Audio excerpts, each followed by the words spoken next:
প্রতি বছর শ্রাবণ মাসের পূর্ণিমা তিথিতে পালিত হয় রাখি বন্ধন উৎসব।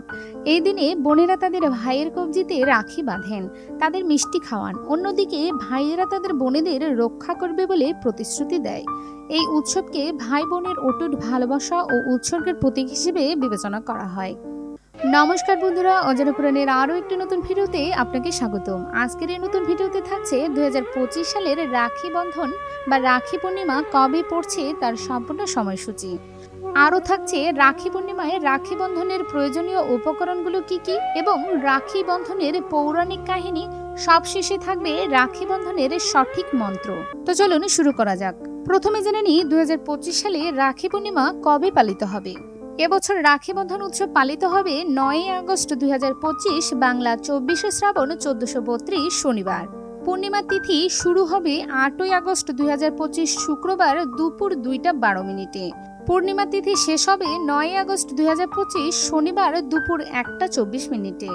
রাখি বন্ধন পালনের সবচেয়ে শুভ সময়টি হল 9 আগস্ট 2025 শনিবার সকাল 5:47 থেকে দুপুর 1:24 মধ্যে। চলুন এবার জেনে নিই রাখি বন্ধনের প্রয়োজনীয় উপকরণগুলো কি কি। প্রথমে লাগবে রাখি। যে উৎসবকে ঘিরে এত আয়োজন, সেই উৎসবের প্রধান উপকরণ অবশ্যই রাখি। পছন্দ মতো ডিজাইনের রাখি কিনে আগে থেকেই থালা সাজানোর সময়ে রেখে দিতে হবে থালায়। এরপর সঠিক শুভ সময় দেখে ভাইয়ের হাতে বেঁধে দিতে হবে রাখি।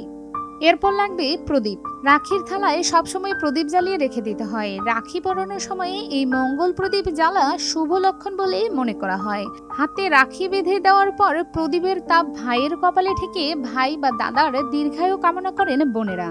এরপর লাগবে সিঁদুর বা কুমকুম। সিঁদুর বা কুমকুম মা লক্ষ্মীর প্রতীক বলে মনে করা হয়। সেই কারণে অবাঙালি পরিবারে রাখি পরানোর পর সিঁদুর বা কুমকুমের টিপ পরিয়ে ভাই বা দাদার আর্থিক স্বাচ্ছল্য কামনা করেন বোনেরা। এরপর লাগবে অক্ষত বা চাল। গোটা আতপ চালকে অক্ষত বলা হয়। এই চাল রাখির থালায় রাখার নিয়ম রয়েছে অনেক পরিবারে। সিঁদুর বা কুমকুমের তিলক পরানোর পর এই অক্ষত বা চাল ভাইয়ের কপালে পরিয়ে দেন বোনেরা।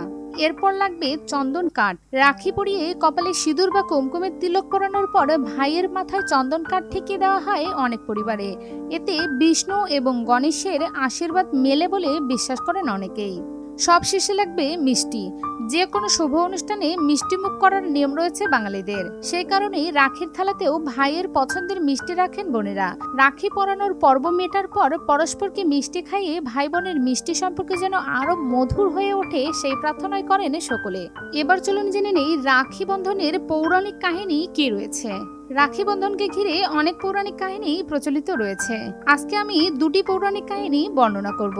প্রথমটি হলো, পৌরাণিক বিশ্বাস অনুসারে বিশ্বাস করা হয় যে একবার শ্রীকৃষ্ণের তর্জনী কেটে রক্তপাত শুরু হয়েছিল, আর সেই স্থানে উপস্থিত ছিলেন দ্রৌপদী।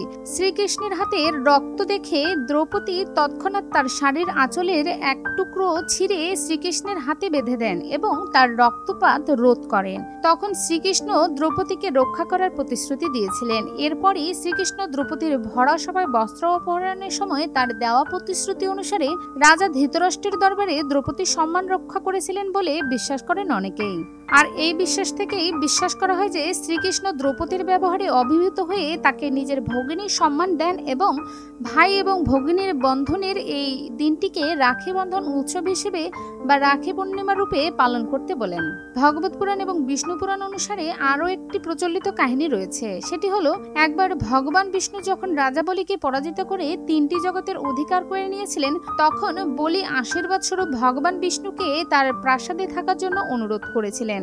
ভগবান বিষ্ণু এই অনুরোধে রাজি হলেন। এর ফলে ভগবান নিজের বরেই আটকে গিয়েছিলেন বলির কাছে। এমতো অবস্থায় মা লক্ষ্মী নারদ মুনির পরামর্শ নিলেন। এরপর মা লক্ষ্মী রক্ষা সুতো বেঁধে বলিকে ভাই বানিয়েছিলেন। এতে বলি লক্ষ্মী দেবীকে কাঙ্ক্ষিত উপহার চাইতে বলেন। মা লক্ষ্মী রাজা বলিকে রাখি বেঁধে ভগবান বিষ্ণুকে বৈকুণ্ঠে ফিরিয়ে নিয়ে যাওয়ার উপহার চেয়েছিলেন বলির কাছে। তো এই ছিল রাখি বন্ধনের দুটি পৌরাণিক কাহিনী। চলুন এবার জেনে নিই রাখি বন্ধনের মন্ত্র। অনেকেই আছেন ভাইয়ের হাতে এই দিনে রাখি অবশ্যই বাঁধেন, কিন্তু কোনো মন্ত্রই উচ্চারণ করেন না। ভাইয়ের দীর্ঘ সমৃদ্ধি কামনার্থে তাদের উচিত অবশ্যই এই মন্ত্রটি পাঠ করা। রাখি বন্ধনের দুটি মন্ত্র প্রচলিত রয়েছে। একটি হলো, যেন বন্ধু বলি রাজা দানবেন্দ্র মহাবল তেন তাং প্রতি বন্ধামি রক্ষ মাচলো মাচলো। আরও একটি মন্ত্র প্রচলিত রয়েছে, সেটি হলো ওম ধাত্রী তস্যতে প্রতিগ্রহামি যদুক্তং পুরুষোত্তমম তেনোত্তং সহ রক্ষিত। মন্ত্রটির অর্থ হলো, হে মা, যিনি দান করেন আমি তার কাছ থেকে এই রাখি গ্রহণ করছি, পুরুষোত্তমম যা বলেছেন তার দ্বারা তুমি রক্ষিত হও। এ দুটি মন্ত্রের যে কোনো একটি মন্ত্র বলেই আপনি রাখি বন্ধন অনুষ্ঠান সম্পূর্ণ করতে পারেন। তো এই ছিল আজকে সংক্ষিপ্ত ভিডিও কেমন লাগলো তা অবশ্যই আমাদের কমেন্ট করে জানাবেন। আর ভিডিও ভালো লাগলে একটা লাইক করবেন, চ্যানেল সাবস্ক্রাইব করে আমাদের সাথে থাকবেন। রাধে রাধে।